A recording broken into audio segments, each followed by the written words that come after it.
Rescue કાર્ય કરવામાં આવી રહ્યું છે। તો ટેકાના સહારે અત્યારે તે લોકો છે, પરંતુ પાણીનું વહેણ એટલું બધું છે કે તેઓ કેટલા સમય સુધી ત્યાં ટકી રહેશે તે પણ એક સવાલ છે। આસપાસ બંને કિનારે કેટલાક લોકો છે જે બચાવવાના પ્રયત્નમાં જોતરાઈ ગયા છે। હવે કઈ રીતે બચાવવું તે એક સવાલ છે, કારણ કે હવે અંધારું પણ થવા આવશે। બીજી તરફ જે છે દોડાની મદદથી બચાવી શકાય એ પ્રકારનું પણ નથી, કારણ કે ડિસ્ટન્સ વધારે છે, દૂરી વધારે છે ત્યાંથી। મંદિર તરફ રસ્તાનો ઓવરબ્રિજનું કામ ચાલુ થયું છે 6 મહિનાથી, અને અત્યારે ઈટાજી મશીન લઈને બંને જણા અંદર ઉતર્યા હતા અને અચાનક પ્રવાહી પાણી વધી જવાથી એ લોકો વચ્ચે ફસાઈ ગયા છે અને સળિયા પર બંને જણા અત્યારે તમે જોઈ રહ્યા છો કે સળિયા પર જ બેઠેલા છે। અમે મામલતદાર સાહેબશ્રીને જાણ કરી એટલે ત્યાંથી ફાયર ટીમ અને બોટની ટીમ હાલોલથી મંગાવી છે। બચાવ કાર્ય ચાલુ છે, હજુ બંને અંદર જ છે। અમે જેટલું બને એટલું ફર્સ્ટ કામ કરવા માટે મામલતદાર સાહેબને વાત કરી છે। અચાનક ગત રાત્રે જે વરસાદ પડ્યો એના કારણે ઉપરવાસમાંથી પાણીનો પ્રવાહ અચાનક વધતા મશીન વચ્ચે જ ફસાયું અને પલટી મારતા 2 માણસ ફસાઈ ગયા છે। તો તુરંત બાકરોલ સરપંચશ્રીએ અમને જાણ કરી, તો અમે ઘટના સ્થળે પહોંચ્યા, મામલતદારશ્રીને ફોન કર્યો, પ્રશાસનને આખી ટીમને ફોન કર્યો, તો એમને તુરંત ફાયરની ટીમ કાલોલ ઘટના સ્થળે મોકલી દીધી છે। ખેડૂતોને મૂંઝવી રહ્યો છે એક જ સવાલ, ક્યાં અટવાય છે મેઘ સવારી? ચોમાસું એવું તે સ્થિર થયું છે કે મહારાષ્ટ્રથી એક ડગલું પણ આગળ નથી વધ્યું, પરંતુ હવે પ્રી મોન્સૂન એક્ટિવિટીએ જોર પકડ્યું છે અને જેના કારણે થોડીક રાહત થઈ છે, પરંતુ વિધિવત ચોમાસાના આગમન માટે હજુ પણ રાહ જોવી પડશે અને તેમ હવામાન નિષ્ણાતો પણ કહી રહ્યા છે।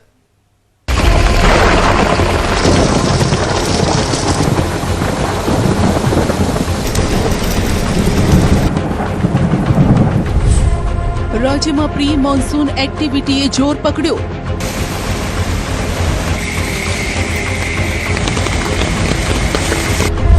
ચોવીસ કલાકમાં 76 તાલુકા વરસાદથી ભીંજાયા।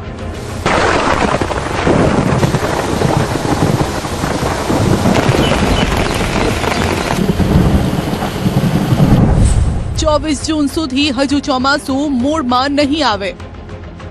ચોમાસાના ભલે ઠેકાણા ના હોય, પરંતુ ચોમાસા પહેલા પ્રી મોન્સૂન એક્ટિવિટી હવે વેગ પકડી રહી છે।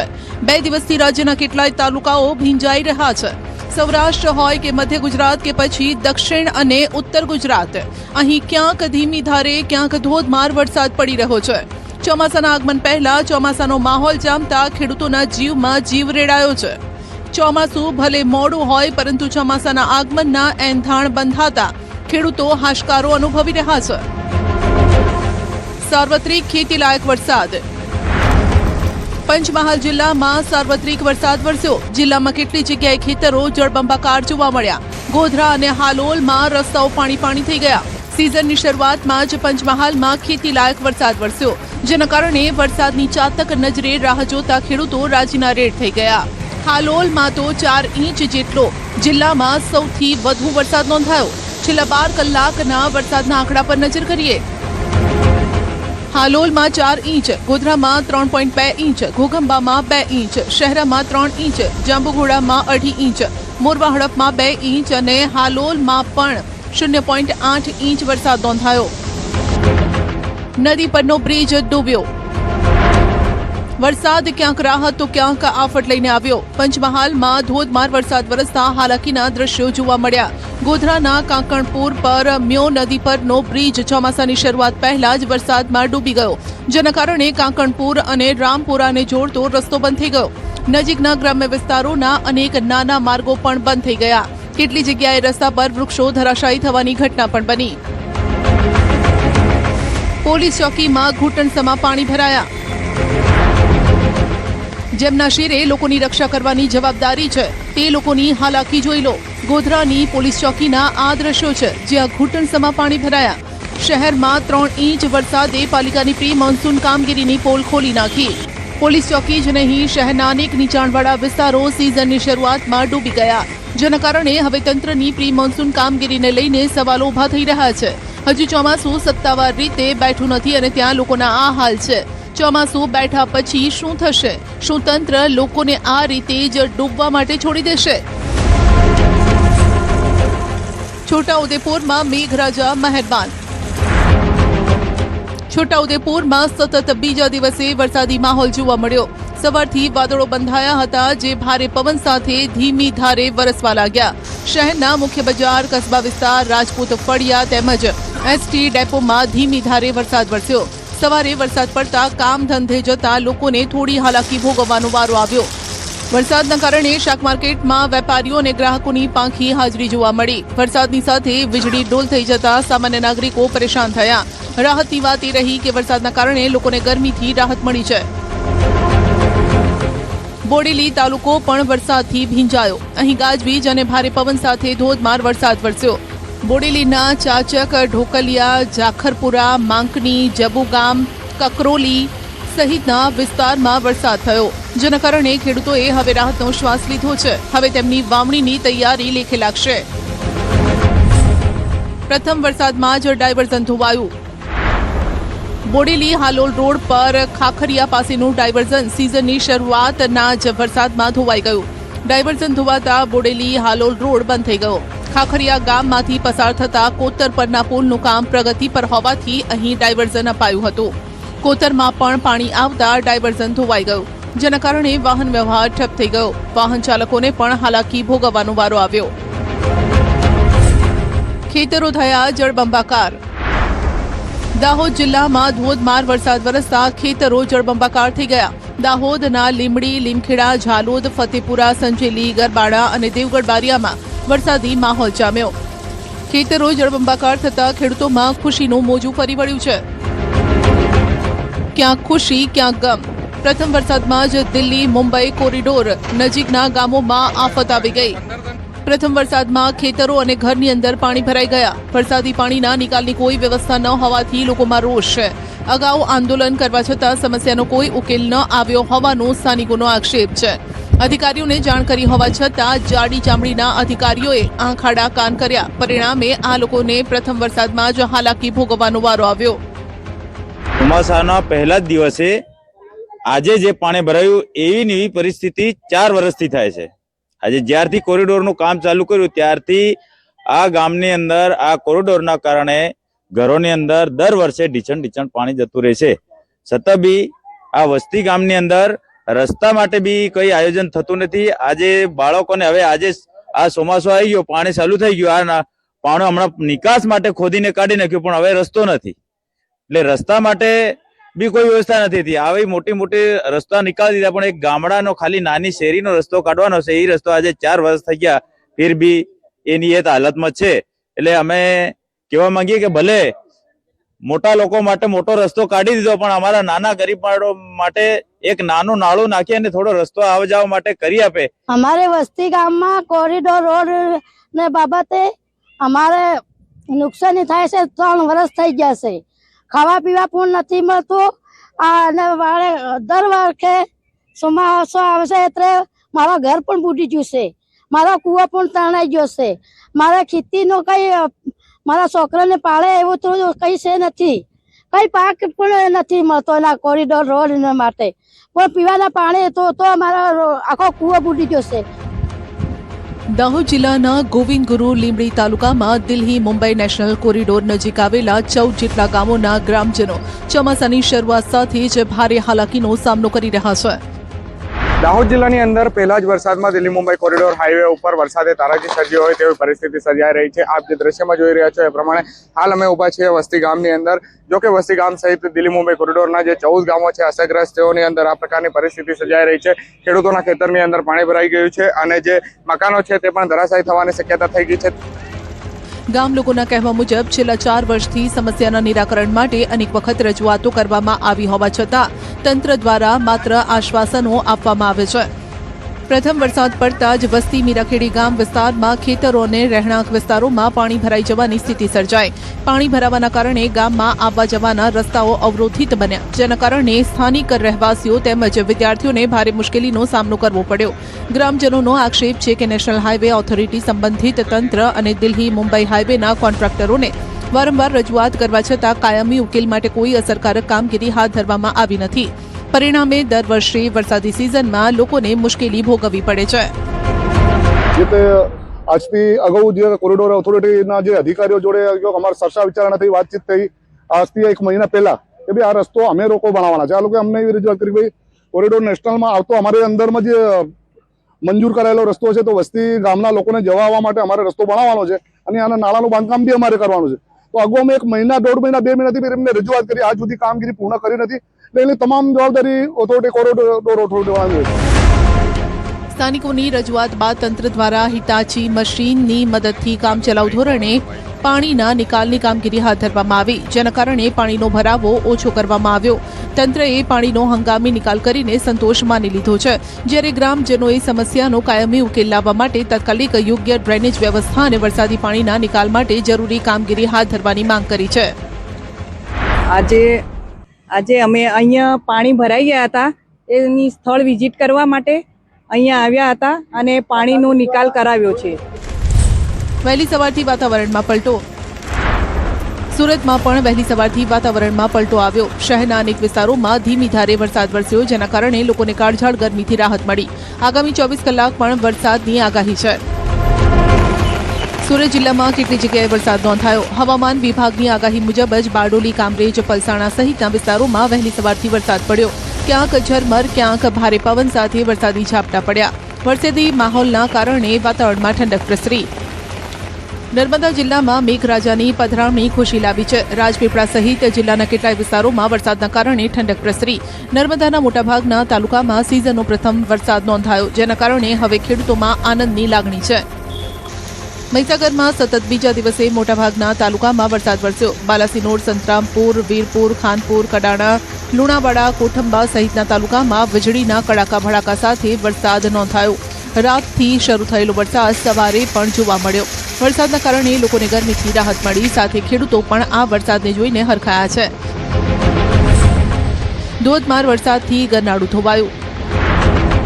વડોદરામાં પણ ચોમાસાની સિઝન શરૂ થતા પહેલા જ હાલાકી શરૂ થઈ ગઈ. વડોદરામાં ધનતેજ સદાપુરા રસ્તાને જોડતું ગરનાળું ધોવાઈ ગયું, જેના કારણે ગામ 2 ભાગમાં વહેંચાઈ ગયું.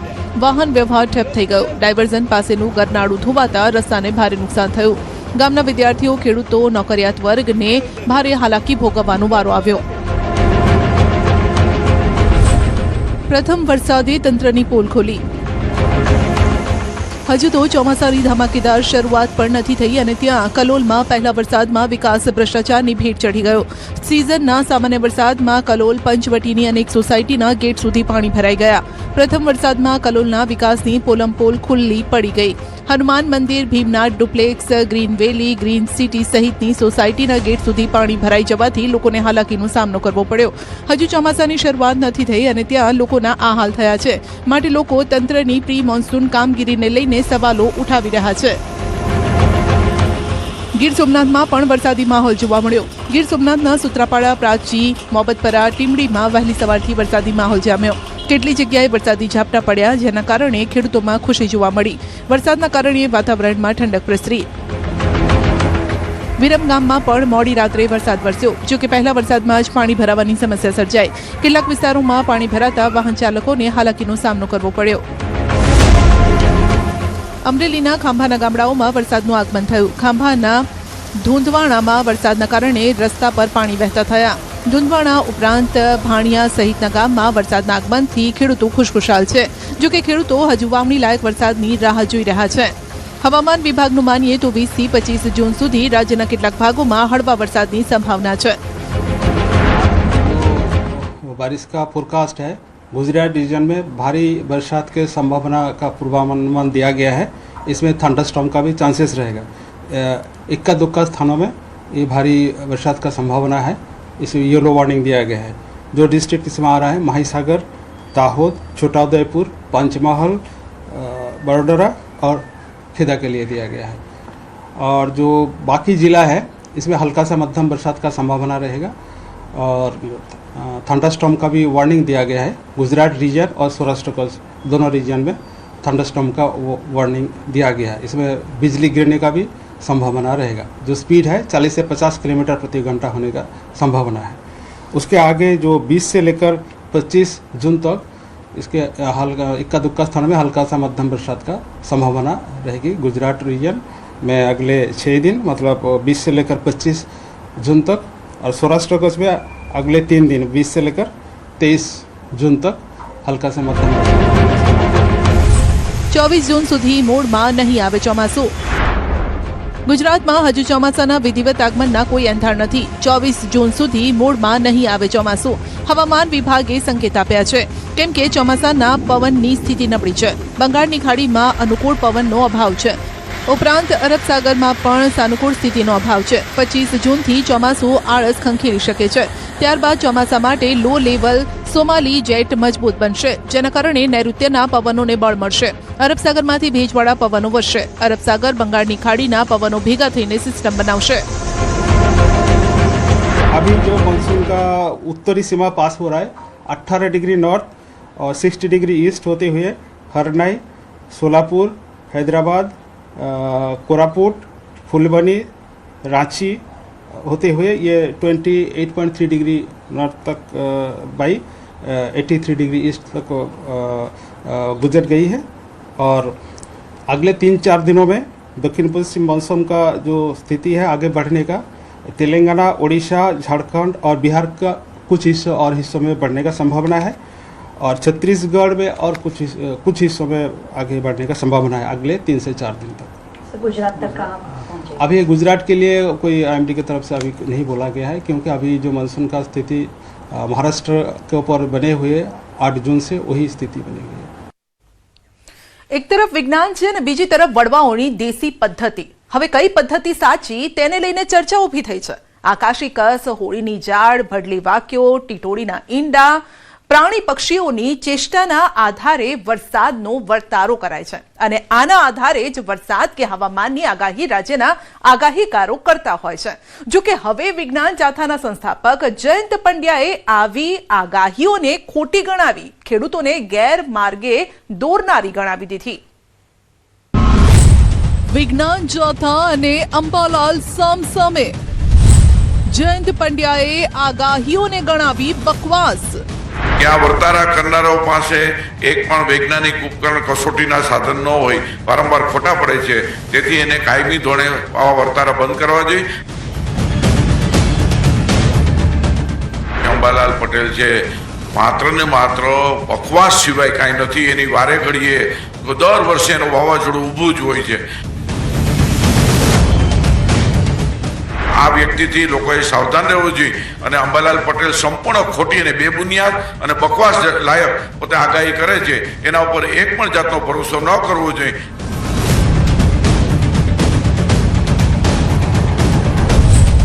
તો અંબાલાલે કહ્યું, વિજ્ઞાન જાથા પહેલા અભ્યાસ કરે. દુખે છે પેટ, તૂટે છે માથું. આ કેવી રીતનું? મારે તો ખેડૂતો મારે જયંતભાઈ પંડ્યાને શું લેવા દેવા છે? મારે તો ખેડૂતો સાથે લેવા દેવા છે. આખરે કોણ સાચું? ખેડૂતોએ આપ્યો જવાબ. જે અંબાલાલ પટેલની આગાહીઓ સાચી પડે છે અને જે વિજ્ઞાન ગાથા છે તે અંધશ્રદ્ધા તરફ ધ્યાન આપે, જે આગાહી કરે છે એમના જોડે વિવાદમાં નહીં ઉતરે. અંબાલાલ કહે છે એ બરાબર થાય છે, એ કહે છે એ પ્રમાણે વરસાદ થાય છે અને આ આદુકાળથી એમના અમારા વડવા કીધે આવે છે એ રીતે બધું ચાલે છે. આ વિવાદ અને ચર્ચાની શરૂઆત ત્યારે થઈ જ્યારે ગુજરાતમાં અંધશ્રદ્ધાની નાબૂદીનું કામ કરતી સંસ્થા વિજ્ઞાન જાથાના ચેરમેન વરસાદ અને મોસમની આગાહી કરતા આગાહીકારોને ખોટા ગણાવી દીધા. ચોમાસું ખેંચાતા જયંત પંડ્યાએ આગાહીકારોનો વાંક કાઢતા કહ્યું કે તેઓ બકવાસ આગાહી કરે છે. અંબાલાલ કાકાની આગાહી ઉપર ભરોસો ન કરવાની વાત કરતા કહ્યું કે તેઓ દરેક વાતમાં પોતાનો પગ પેસારો કરે છે અને દર વખતે તેમનું વાવાઝોડું ઊભું કરે છે. તો અંબાલાલ કાકાની આગાહીઓને બિન આધારભૂત ગણાવીને દાવો કર્યો કે પરંપરાગત પદ્ધતિઓના આધારે કરવામાં આવતી આગાહીઓ પાછળ કોઈ વૈજ્ઞાનિક સાધનો અથવા તો આધુનિક માપદંડો નથી હોતા. તેમણે લોકોની આવી આગાહીઓ અંગે સાવચેત રહેવાની સલાહ પણ આપી દીધી. એની પાસે વિજ્ઞાનની ચકાસણી કરવા માટે એક પણ સાધનો નથી, એક પણ ઉપકરણ નથી. માત્ર ઘર બેઠા પોતે પોતાના સ્ફૂર્ણાના આધારે વર્તારા કરતા હોય છે. જૂનની તારીખ 6 થી 11 સુધીમાં સૌરાષ્ટ્રમાં વાવણી લાયક વરસાદ થઈ જશે. ત્યાર પછી બીજા તબક્કાની અંદર ગુજરાત આખાની અંદર વાવણી લાયક વરસાદ થશે. અત્યારે એના એક પણ ચિહ્ન કે વર્તારો સાચો પડે એવું દેખાતું નથી. માત્ર ને માત્ર પોતાની પ્રસિદ્ધિ માટે આ બધા વર્તારા કરનારાઓ છે. તો જૂનાગઢમાં 40 થી વધુ આગાહીકારો દર વર્ષે ભેગા થાય છે ને આખા વર્ષનો વર્તારો કાઢે છે. કેટલા ટકા વરસાદ થશે, કયા મહિનામાં સારો અને નરસો વરસાદ રહેશે, ચોમાસું કેવું રહેશે તેની આગાહી આ બધા જ આગાહીકારો કરતા હોય છે. તેને લઈને તેઓ ઊંડો અભ્યાસ પણ કરતા હોય છે. જો કે જયંત પંડ્યાને ત્યાં પણ વાંધો પડ્યો છે. તેઓએ કહ્યું કે આ તમામ આગાહીકારો વૈજ્ઞાનિક સાધન વિના આ વર્તારા કાઢતા હોય છે, જે હવે બંધ થવા જોઈએ. 21મી સદીમાં વર્તારા માની લો કે ન કરે તો એનાથી કોઈ ખેડૂતને નુકસાન નથી થતું અને કોઈ એનાથી કોઈ આડઅસર પણ લોકોને થતી નથી. અને ઘણીવાર એની આશાએ બાંધી આ વર્તારાઓ કરતા હોય છે, તેના હિસાબે ખેડૂતોને નુકસાનીનો ભોગવવી પડતી હોય છે. કે આ વર્તારા કરનારાઓ પાસે એક પણ વૈજ્ઞાનિક ઉપકરણ કસોટીના સાધન ન હોય, વારંવાર ખોટા પડે છે. તેથી એને કાયમી ધોરણે આવા વર્તારા બંધ કરવા જોઈએ. જોકે વાત વિજ્ઞાન અને બોલેલા શબ્દો પર હતી તો અંબાલાલ કાકા કેવી રીતે પાછળ રહે? તેમણે પણ જયંત પંડ્યાને આપી દીધો સણસણતો જવાબ. તેમણે કહ્યું કે વિજ્ઞાન કેમ લાંબા ગાળાની આગાહી નથી કરતું. ને રહી વાત પરંપરાગત પદ્ધતિથી થતી આગાહીની, તો આ આગાહીઓ અનેક પરિબળોના આધારે કરવામાં આવતી હોય છે. અને ભડલી વાક્યો એ માત્ર કહેવતો નથી, પણ મોસમની લિપિ છે. શિયાળુ અને ઉનાળુ હવામાનની પેટર્ન પરથી ચોમાસાનું સચોટ આકલન કરવાની ચાવી મળે છે. નક્ષત્રો, ઋતુચક્ર, પવનની દિશા, કુદરતી સંકેત અને વર્ષા ગર્ભ જેવા પરિબળો ચોમાસાની સ્થિતિ સમજવામાં મહત્વની ભૂમિકા પણ ભજવે છે. જ્યારે વૈજ્ઞાનિક ઉપકરણો તાત્કાલિક સ્થિતિ જણાવે છે, પરંપરાગત પદ્ધતિ વર્ષા ગર્ભના સિદ્ધાંત પર કામ કરે છે. જ્યારે ચંદ્ર પૂર્વાષાઢા નક્ષત્રમાં હોય ત્યારે વર્ષા ગર્ભ જીવન થતો હોય છે અને 195 દિવસ પછી સાવન નક્ષત્રમાં વરસાદ પડે છે. આ એક ગણિત છે જે પેઢીઓથી ચાલતું આવે છે. માત્ર આગાહી જ નથી, પરંતુ પાકની સુરક્ષા માટે પણ નક્ષત્રોનું જ્ઞાન અનિવાર્ય છે, જે કદાચ જયંત પંડ્યા પાસે નહીં હોય. જો કે વર્તમાન સમયમાં ચાલતા મૃગશીર્ષ નક્ષત્ર કે જેનું પાણી ખેતી માટે હિતાવ નથી, કારણ કે તે પાકમાં રોગ જીવાત લાવતું હોય છે. આ સાથે જ આદ્રા નક્ષત્ર જે 22 જૂનથી શરૂ થવાનું છે, આ નક્ષત્રનું પાણી ખેતી માટે શ્રેષ્ઠ ગણાય છે. મઘા નક્ષત્ર, આ નક્ષત્રના પાણીને અમૃત સમાન ગણવામાં આવે છે, જેનો સંગ્રહ કરવાની સલાહ અપાય છે. તો આશ્લેષા નક્ષત્રમાં ભીનાશમાં ખેતીકામ કરવામાં આવે તો પાક પીળો પડી જવાની પૂરેપૂરી શક્યતા રહે છે. આમ અંબાલાલ કાકાએ આધાર પુરાવા સાથે સચોટ વાત કરી છે. હું બંને રીતે આગાહી કરું છું. એક દક્ષિણ ગોળાર્ધમાં પ્રવર્તતી વરસાદની સ્થિતિ, low pressure zone, inner tropical conversion zone. આ ઉપરાંત દક્ષિણ ઉત્તર ગોળાર્ધમાં આફ્રિકાથી લઈને છેક દક્ષિણ ચીન સુધીનું હવામાન અને શિયાળામાં મેડિટેરિયન સીમાથી આવતા પશ્ચિમી વિક્ષોભ અને ત્યારબાદ એશિયા ખંડનું હવામાન, એશિયાના ઠંડા પવનો, એટલાન્ટિકનું ઓશનનું ક્યારેક એનું પણ જોઈએ છીએ.